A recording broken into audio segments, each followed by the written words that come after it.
साथियों, मैं आचार्य डॉक्टर राहुल अस्थाना आप सभी का अपने YouTube चैनल में हार्दिक अभिनंदन और स्वागत करता हूं।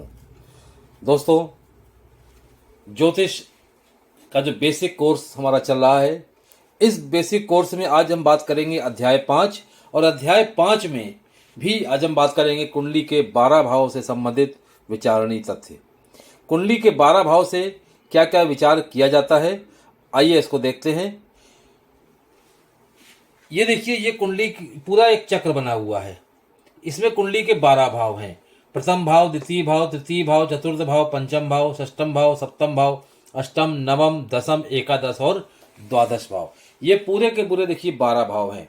हर भाव में देखिए कुछ ना कुछ लिखा हुआ है। इसका अर्थ ये हुआ कि हमें ये पता होना चाहिए कि किस भाव से हम कौन सा विचार करते हैं, कौन से विषय का विचार करते हैं। और जब उस विषय से संबंधित कोई प्रश्न हमारे सामने आता है या हमें जन्म पत्री से किसी उस विषय की बात करनी होती है, तो हमें किस भाव को देखना है, किस भाव पर हमें जाना है, ये विषय जो आज का जो विषय है अध्याय 5 में विचारणीय विषय, ये बतलाएगा। तो देखिए, प्रथम भाव ये है। अब ये जो कुंडली का प्रथम भाव है, इसमें से क्या क्या विचार करते हैं, लिखा हुआ है शरीर, व्यक्तित्व, रंग, चेहरे की आकृति, सिर, कद और आकृति। और भी बहुत सारी चीजें विचार करते हैं, लेकिन चूंकि बेसिक कोर्स है, आपको आरंभ से बतलाना है, इसलिए बहुत ही इजी वे में हम आपको ये बतलाएंगे कि मेन जो चीज होती है वो क्या विचार कर रहे हैं। अगर हमें किसी के शरीर के बारे में जानना है कि इसका शरीर कैसा रहेगा, उसकी कद काठी कैसी रहेगी, उसका रंग कैसा रहेगा, उसके चेहरे की आकृति कैसी रहेगी, उस व्यक्ति का जिसकी हम जन्म पत्री देख रहे हैं उसका व्यक्तित्व क्या है। जिस व्यक्ति की जन्म पत्री देख रहे हैं वो तो पूरी बनी हुई है, लेकिन अगर हमें उस व्यक्ति का व्यक्तित्व देखना है तो हमें इसमें जाना पड़ेगा प्रथम भाव पर, यानी किसे कहते हैं फर्स्ट हाउस। तो हमें फर्स्ट हाउस को जाना पड़ेगा। किसी व्यक्ति का कद देखना है कि उसका कद कितना लंबा होगा, तो उसके लिए हमें प्रथम भाव में जाना पड़ेगा। ये जो प्रथम भाव है फर्स्ट हाउस, तो फर्स्ट हाउस से आपने देखा कि हम क्या विचार कर रहे हैं। शरीर, उस व्यक्ति का शरीर, उसका व्यक्तित्व क्या है, उसका रंग क्या है, उसके चेहरे की आकृति क्या है, उसका सिर कैसा है। कई बार आप देखिए कुछ लोगों के सिर में बहुत चोट लगती है और वो आपसे प्रश्न करेंगे कि इसके सिर में बहुत चोट लगती है, तो हम कहाँ देखेंगे, प्रथम भाव देखेंगे कि प्रथम भाव पर कहीं ऐसे ग्रह का प्रभाव तो नहीं है जो दुर्घटना कारक है, जैसे मंगल आदि ग्रह, राहु आदि ग्रह। तो सिर का विचार प्रथम भाव से करते हैं। ठीक देखिए, उसी के आप देखिए बाईं तरफ लिखा हुआ है द्वितीय भाव, 2 नंबर, यानी कि सेकंड हाउस। सेकंड हाउस से क्या विचार कर रहे हैं, धन, कुटुंब और वाणी। मेन जो चीजें हैं वो होता है धन। चल अचल संपत्ति जो होती है, चल अचल धन जो होता है, वो द्वितीय भाव से होता है कि इस व्यक्ति के पास कितना पैसा होगा, ये व्यक्ति कितना अमीर होगा। जब इस तरीके की बात आती है तो हम सेकंड हाउस द्वितीय भाव को देखेंगे। उसके परिवार के बारे में हमें जो कुछ भी विचार करना होगा तो हम सेकंड हाउस से देखेंगे। और उसकी वाणी कैसी होगी, वाणी उसकी कैसी है, अच्छी है, खराब है, किस प्रकार की है, इसका विचार भी हम इसी हाउस सेकंड हाउस से करेंगे। इसके बाद थर्ड हाउस की बात आती है। थर्ड हाउस से क्या लिखा हुआ है, पराक्रम, छोटे भाई बहन, दरिद्रता और धैर्य। यानी किसी व्यक्ति के अगर हमें छोटे भाई बहन का विचार करना है तो उस छोटे भाई बहन का विचार करने के लिए हमें थर्ड हाउस देखना पड़ेगा, ये वाला घर। इस घर से हम, यहाँ लिखा है तृतीय भाव, एरो बना हुआ है, तृतीय भाव में हम देखेंगे छोटे भाई बहन के लिए किसी छोटे भाई बहन का सुख है कि नहीं है। उसका पराक्रम का अर्थ होता है मेहनत। वो व्यक्ति कितनी मेहनत करेगा, उसकी मेहनत पे उसे कितनी सफलता मिलेगी, ये बताएगा तीसरा घर। दरिद्रता, व्यक्ति के घर में कहीं दरिद्रता तो नहीं है, कितना गरीब है वो, ये बताएगा तीसरा घर। और धैर्य, व्यक्ति के अंदर कितना पेशेंस है, धैर्य कितना है, ये भी तीसरा घर बताएगा। प्रथम घर से क्या हुआ, शरीर, व्यक्तित्व रंग, चेहरे की आकृति, सिर कद आकृति। और दूसरे से क्या हो गया, धन, कुटुंब, वाणी। तीसरा पराक्रम, छोटे भाई बहन, दरिद्रता और धैर्य। अब आता है चौथा घर। किसी भी जन्मपत्री का जो ये घर होता है, ये बहुत इंपॉर्टेंट होता है, क्योंकि इस घर में बहुत कुछ छिपा हुआ होता है दोस्तों। ये घर बहुत कुछ लिए हुए होता है।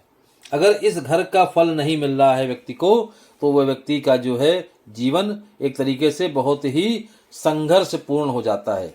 तो जो संघर्ष है वो कहीं ना कहीं इसमें छिपा हुआ होता है। चतुर्थ घर किसका होता है, माता का होता है। हमें उसकी माता के बारे में विचार करना है तो हमें चौथा भाव देखना होगा। सुख, इस संसार के जितने भी भौतिक सुख हैं वो सब इस हाउस में हैं। वाहन का सुख, चाहे 2 पहिया हो चाहे 4 पहिया हो, वो इसी भाव से देखा जाएगा। मकान, व्यक्ति का मकान बनेगा कि नहीं बनेगा, उसे मकान का सुख मिलेगा कि नहीं मिलेगा, वो बताएगा ये वाला हाउस, ये वाला घर। व्यक्ति का मन कैसा है, अच्छा है, खराब है, मानसिक रोगी है या मन प्रबल है, मनोबल बढ़ा हुआ है, मनोबल कैसा है, व्यक्ति के मनोबल के लिए हमें ये घर देखना पड़ेगा। पैतृक संपत्ति का विचार भी इसी घर से करते हैं। अगर ये घर मजबूत होता है तो इस व्यक्ति को पैतृक संपत्ति का सुख प्राप्त होता है। अगर ये घर कमजोर होता है तो दोस्तों उस व्यक्ति को पैतृक संपत्ति का सुख प्राप्त नहीं होता है। और लिखा है जनता, यानी कि ऐसे लोग जो जनता से रिलेटेड काम करते हैं, जैसे राजनीति, जैसे कथा भागवताचार्य, जैसे ज्योतिषी, जैसे डॉक्टर, इस तरीके के लोग जो समाज से जुड़ करके काम करते हैं, जो प्रोफेशनल लोग होते हैं, उनके लिए भी ये हाउस बहुत ही इंपॉर्टेंट होता है। क्योंकि जनता जो है वो कितना सपोर्ट करेगी ऐसे लोगों को, एक समूह कितना सपोर्ट करेगा, वो ये भाव बतलाएगा। फिर हम बात करते हैं पंचम भाव की। पंचम भाव से क्या विचार कर रहे हैं, लिखा है शिक्षा, संतान, मित्रता, पेट रोग और बुद्धि। शिक्षा का, किसी भी प्रकार की शिक्षा है, अगर 5वां भाव मजबूत है, अच्छा है, 5वें भाव में शुभ ग्रह बैठे हुए हैं। कौन कौन से शुभ ग्रह होते हैं, कौन से अशुभ होते हैं, ये हम अभी आगे की क्लास में बतलाएंगे। अगर शुभ ग्रह बैठे हैं तो शिक्षा अच्छी होगी, अगर अशुभ ग्रह बैठे तो शिक्षा में रुकावट होगी। इसी प्रकार संतान का सुख कितना मिलेगा, संतान होगी कि नहीं होगी, ये पंचम भाव बतलाएगा। मित्रता कैसी होगी, फीमेल या मेल से, या मित्रता अच्छी रहेगी या टूट जाएगी, ये पंचम भाव बतलाएगा। व्यक्ति को पेट रोग यदि हो रहा है तो ये पंचम भाव बतलाएगा। व्यक्ति की बुद्धि कैसी है, कहीं गलत जगह तो नहीं लग गई या अच्छी जगह लग गई है, या मेधा है बुद्धि उसकी, जिस प्रकार की भी बुद्धि है, ये बतलाएगा पंचम भाव। तो पंचम भाव से शिक्षा संबंधी, बुद्धि संबंधी, संतान संबंधी ये सब विचार हम लोग करते हैं। इसके बाद आता है छठा भाव। देखिए छठा भाव किसका होता है, जन्म पत्री का सबसे जो कहना चाहिए कि खराब भाव माना गया है वो छठा भाव माना गया है। छठा भाव से रोग विचार करते हैं। रोग संबंधी कोई भी समस्या है तो पहले छठा भाव देखा जाएगा कि छठे भाव की दशा तो नहीं चल रही है, छठे भाव में जो ग्रह बैठा है उसकी दशा तो नहीं चल रही है, छठा भाव कितना एक्टिव है ये देखा जाएगा। छठे भाव के बारे में कहते हैं कि छठा भाव जितना पीड़ित रहे, खराब भाव जितना पीड़ित होते हैं उतना अच्छा फल करते हैं, अच्छे भाव जितना पीड़ित होते हैं खराब फल करते हैं। तो छठा भाव जितना पीड़ित होगा उतना ही अच्छा है व्यक्ति के लिए। ननिहाल, ननिहाल का विचार करते हैं हम लोग छठे भाव से। नौकरी संबंधी, क्योंकि नौकरी भी एक तरीके की गुलामी है, चाहे सरकारी हो, चाहे अर्ध सरकारी हो, चाहे प्राइवेट हो, वो भी जो है उसका विचार भी हम लोग छठे भाव से करते हैं। फिर जन्म पत्री के 12 भाव में 7वां भाव। 7वां भाव व्यक्ति का एक नया जीवन आरंभ करने वाला भाव होता है।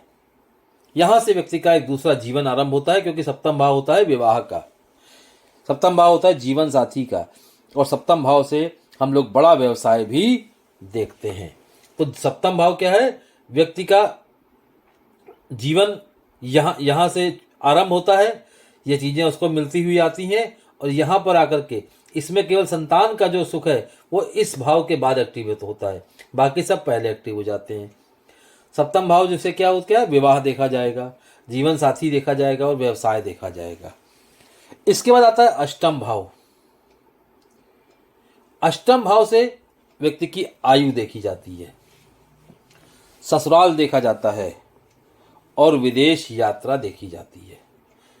आठवां भाव भी बहुत इंपॉर्टेंट होता है। यदि किसी को कहीं विदेश जाना है, नौकरी के लिए विदेश जाना है, तो आठवां भाव होना जरूरी है, आठवां भाव अच्छा होना जरूरी है। वैसे आठवें भाव में राहु के होने से विदेश यात्राएं बहुत सारी देखी गई हैं।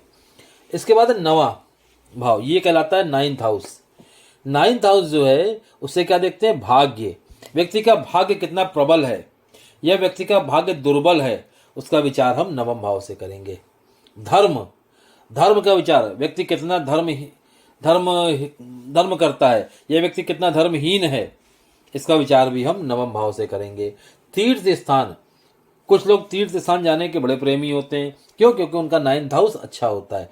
दक्षिणा, दान दक्षिणा करने वाले लोगों का नाइन्थ हाउस भी मजबूत होता है। तो इस प्रकार से भाग्य, धर्म, तीर्थ स्थान और दक्षिणा, दान दक्षिणा, इसका विचार भी नाइन्थ हाउस से होता है।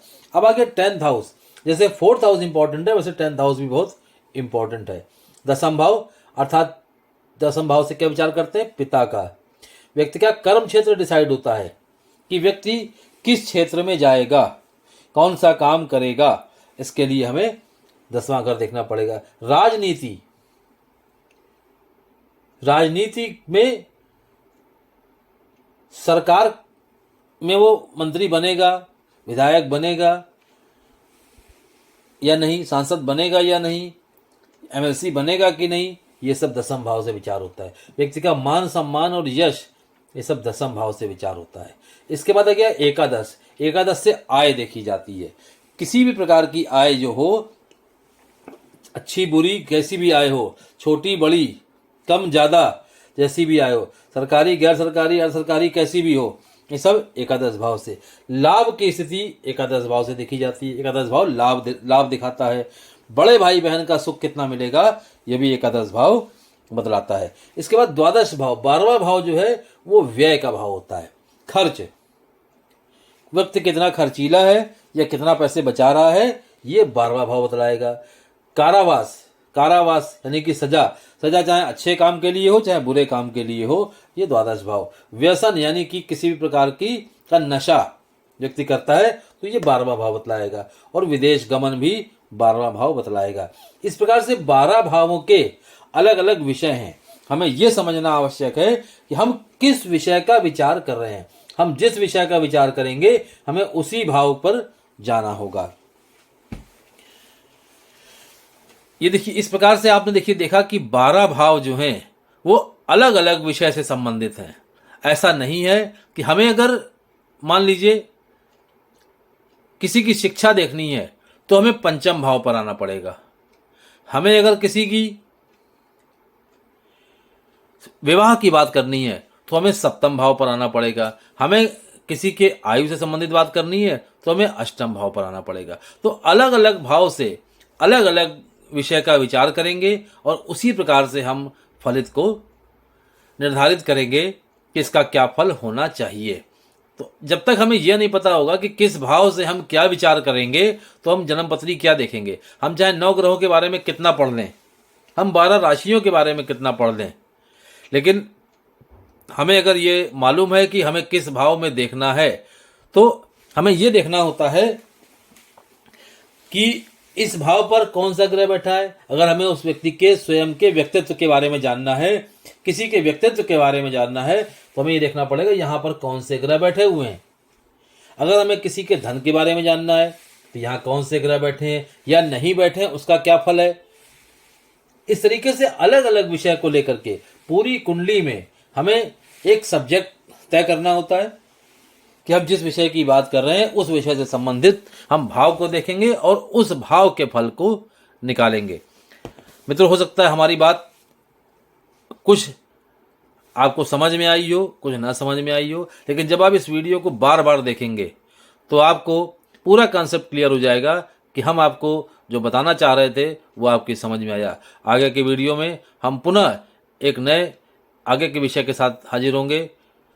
अगर आपको लगता है कि हमारे इस वीडियो को देख करके आपकी नॉलेज बढ़ रही है तो आप हमारे वीडियो को सब्सक्राइब करिए, लाइक करिए। बहुत बहुत धन्यवाद, बहुत बहुत साधुवाद।